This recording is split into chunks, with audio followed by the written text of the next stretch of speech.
नमस्कार साथियों, आज आपके सामने मैं सबसे हिंदी की, सामाजिक अध्ययन की, गणित की, विज्ञान की और जो लेवल 1 है उनकी की के बाद में जो इंग्लिश की है वो कितनी रह सकती है। तो आपके सामने आज जो इंग्लिश रीट मेंस का एग्ज़ाम हुआ था उसकी जो फाइनल कट ऑफ है वो मैं आपके सामने अभी डालने वाला हूँ। तो आप इस चैनल पे अगर नए हैं तो आप इस चैनल को सब्सक्राइब ज़रूर कर लेना और देख लेना कि अगर आपके जो मैं बता रहा हूँ उतने नंबर आ रहे हैं तो आप अपने आप को सेफ जोन में महसूस कर लेना। देखो, इस बार जो अंग्रेजी का पेपर है उसके अंदर की आने के बाद में 5 से 6 प्रश्न हैं वो सबके कम हुए हैं और इसके अंदर 2 से 3 प्रश्न हैं वो डिलीट होने की संभावना है, वो पूरी की पूरी बन गई है। तो 5 से 6 नंबर की आने के बाद में जो स्टूडेंट जो हमें पहले 100 बता रहे थे तो अब इसके 94% ही सही हो रहे हैं, ठीक है ना। तो अब बात करते हैं थोड़ी सी आगे कि इस बार जो आपकी पोस्ट है वो कितनी है। जो वो रीट लेवल 2 और अंग्रेजी के विद्यार्थी, तो इनकी जो पोस्ट है वो पोस्ट 8,782 पोस्ट है। कितनी है? 8,782 पोस्ट है। और इस बार जो मेरिट पर प्रभाव पड़ेगा वो सबसे ज़्यादा प्रभाव डालेगी, वो डालेगी आपकी नेगेटिव मार्किंग, ठीक है ना। वो क्या डालेगी? जो नेगेटिव मार्किंग है वो ज़्यादा प्रभाव डालेगी और नेगेटिव के चलते ही स्टूडेंट्स हैं उनके इस बार मेरिट है वो सबसे कम आने की संभावना है वो बन गई है, ठीक है। टोटल अब अगर आपके जो फॉर्म हैं वो कितने भरे गए हैं तो अंग्रेजी के जो स्टूडेंट हैं उनके फॉर्म जितने भी कैटेगरी है उसमें सबसे कम भरे गए हैं।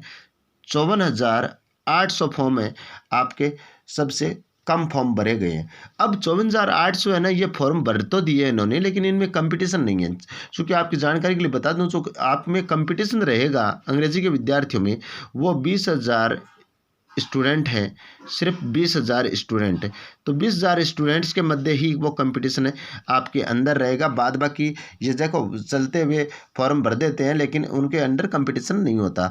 अब बात अगर आपकी मेरिट की निकालें तो जो यूआर कैटेगरी है जिसको आप मूलतः क्या बोलते हैं, जनरल बोलते हैं, तो जनरल की जो मेरिट है वो इस बार आपके अंग्रेजी की आने की संभावना है वो है 88।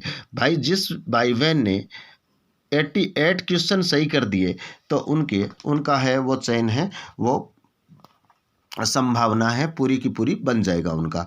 अब बात करते हैं कि ओबीसी की मेरिट है वो कितनी रहेगी। तो ओबीसी के जो अंक है वो इनसे नीचे आने की संभावना है वो अगर 86% जिस भाई बहन के सही है तो वो अपने आप को सेफ जोन में महसूस कर लेना। कितने? जो जिसके 86% सही है।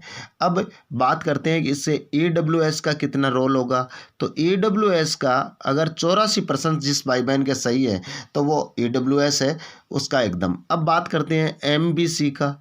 जो एमबीसी है 83% जिस भाई बहन के सही हो रहे हैं वो उसका एमबीसी के अंदर हो जाएगा। अब बात करते हैं कि भाई एससी की ये मेरिट है वो कितनी रहेगी। तो एससी के अंदर अगर 80% जिसने सही कर दिए तो उनका है वो नीचे रह जाएगा, एकदम मतलब चयन हो जाएगा। और अगर एसटी की बात करते हैं तो एसटी के अंदर 78 अगर पर्सन जिन्होंने 150 में से सही कर दिए उनका हो जाएगा। अब बात करते हैं कि जो पीएच वाले हैं, फिजिकल हैंडीकैप्ड वाले हैं, तो उसके अंदर एक कैटेगरी आती है कि उसमें लगभग 74% जिसके सही हो रहे हैं 150 में से उनका पीएच में आ जाएगा। अभी जो मैंने आपके सामने रखा, देखो ये जो आंकलन है ये मैंने खुद का नहीं दिया है इसमें, कारण इसमें हमारे सरदार शहर चूरू के अंदर, चूँकि ये चैनल है वो सरदार शहर चूरू का है और इसके अंदर मैं आपकी जानकारी के लिए बता दूं हमारे सरदार शहर चूरू के अंदर जो अंग्रेजी के एकदम टॉप महारथी हैं जिन्होंने राजस्थान के अंदर 7वीं रैंक 10वीं रैंक ऐसे प्राप्त की है, तो मेरे अच्छे मित्र हैं 3 व्याख्याता और उनसे विचार विमर्श करने के बाद में उनसे मैंने एकदम पूरा का पूरा पूछने के पश्चात और आपके सामने ये डाटा डाले हैं। तो अब बात करते हैं कि जो ये स्कोर आपको हो सकता है बहुत कम लगे कि सर ये क्या कर रहे हो, आपने बहुत कम बता दी। तो इसके अंदर आप माइनस बिल्कुल नहीं करना है, ये मैंने एकदम मिनिमम कैटेगरी बताई है। कौन सी कैटेगरी बताई है आपको? एक